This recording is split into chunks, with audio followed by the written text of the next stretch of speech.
Ontario ਦੀ health minister Christian ਏਲੀਅਟ ਨੇ ਘੋਸ਼ਣਾ ਕੀਤੀ ਹੈ ਕਿ ਸੂਬੇ ਅੰਦਰ ਸਾਰੇ ਫਰੰਟਲਾਈਨ ਹੈਲਥ ਕੇਅਰ ਵਰਕਰਾਂ ਲਈ ਮੈਂਟਲ ਹੈਲਥ ਤੇ ਨਸ਼ਾ ਮੁਕਤੀ ਸਹਾਇਤਾ ਦਾ ਵਿਸਤਾਰ ਕੀਤਾ ਜਾ ਰਿਹਾ ਹੈ। ਇਸ ਦੌਰਾਨ ਪੱਤਰਕਾਰਾਂ ਦੇ ਸਵਾਲਾਂ ਦੇ ਜਵਾਬ ਦਿੰਦਿਆਂ ਉਹਨਾਂ ਸੂਬੇ ਵਿੱਚ ਜਾਲੀ ਟੀਕਾਕਰਨ ਪਾਸਪੋਰਟਾਂ ਦੇ ਪ੍ਰਸਾਰ ਤੇ ਵੀ ਟਿੱਪਣੀ ਕੀਤੀ।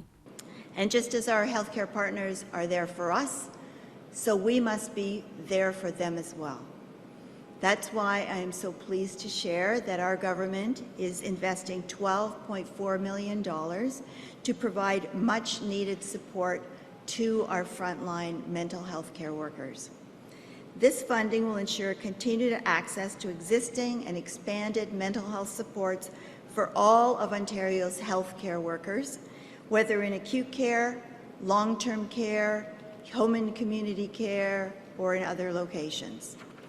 This includes self-referral and intake services, employer and employee resources, weekly online peer discussion groups, and access to confidential support from a clinician, including one-to-one psychotherapy.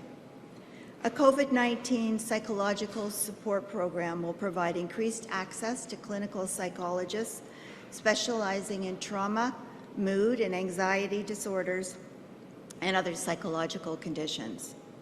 And workplace mental health training for leadership, management, frontline healthcare workers, and non-clinical staff will provide workplaces with the tools to foster mental wellness.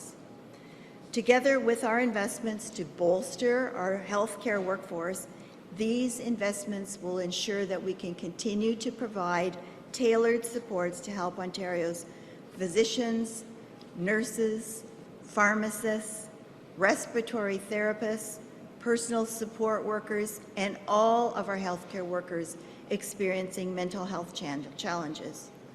Because as we all know, mental health is health. So thank you again to the province's healthcare workers for everything that you do to provide exceptional care each and every day. We're still using that system. It's going to take some time before we're able to switch over. However, the counterfeiting is, we're obviously dealing with that and investigating wherever we understand that this is happening. But we want to make sure that people do have the appropriate ID, whether it's the vaccine certificate or the QR code, to enter places where these are required.